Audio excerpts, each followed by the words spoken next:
تو حضور علیہ الصلوۃ والسلام کے جو اہل البیت یعنی گھر والے ہیں ان کی مختلف اقسام ہیں۔ ایک قسم تو وہ ہے جو اہل بیت نسب ہیں، یعنی جو حضور علیہ السلام کے خونی رشتہ دار ہیں، جیسے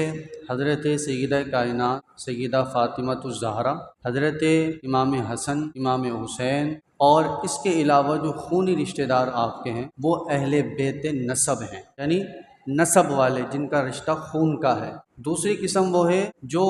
اہل بیت نسب تو نہیں ہے لیکن حضور علیہ الصلوۃ والسلام کی سسرالی رشتے کی وجہ سے وہ بھی نبی کریم علیہ السلام کے اہل البیت میں شامل ہیں، جیسے آپ علیہ الصلوۃ والسلام کی بیویاں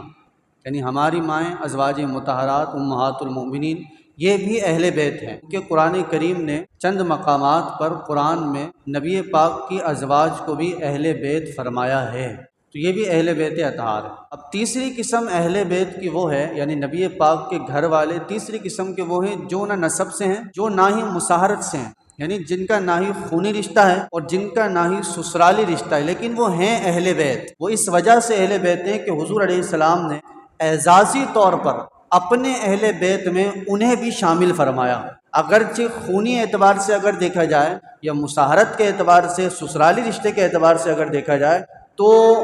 حضور علیہ الصلوۃ والسلام کا ان سے بظاہر کوئی تعلق بنتا ہوا نظر نہیں آتا۔ اس کی مثال حضرت سیدنا سلمان فارسی رضی اللہ تعالیٰ عنہ۔ حضرت سلمان فارسی فارس کے رہنے والے اجمی ہیں اور حضور علیہ السلام عرب شریف کے رہنے والے عربی ہیں، بنو ہاشم ہیں، وہ اجمی ہیں یا عربی ہیں، لیکن حضرت سلمان فارسی پھر بھی اہل بیت میں سے ہیں، اس لیے کہ حضور علیہ السلام نے ایک مرتبہ حضرت سلمان فارسی کو اعزاز دیتے ہوئے یہ فرمایا تھا کہ اے سلمان تو میرے اہل بیت میں شامل ہے۔ تو یہ تین قسم کے اہل بیت بنتے ہیں۔ ہم اہل سنت اس لیے ہیں کہ ہم تینوں اہل بیت کو مانتے ہیں، نبی پاک کے خونی رشتے والوں کو بھی مانتے ہیں، رسول اللہ کے سسرالی رشتے والوں کو بھی مانتے ہیں، اور رسول اللہ نے اعزازی طور پر جنہیں اپنا گھر والا قرار دے دیا اہل بیت اطہار، انہیں فرما دیا ہم انہیں بھی مانتے ہیں۔ اصل میں سسرالی رشتے کے اہل بیت ماننے میں سب سے بڑی پرابلم جو بعض لوگوں کو آتی ہے نا، وہ یہ آتی ہے کہ سسرالی رشتے سے اگر اہل بیت مانا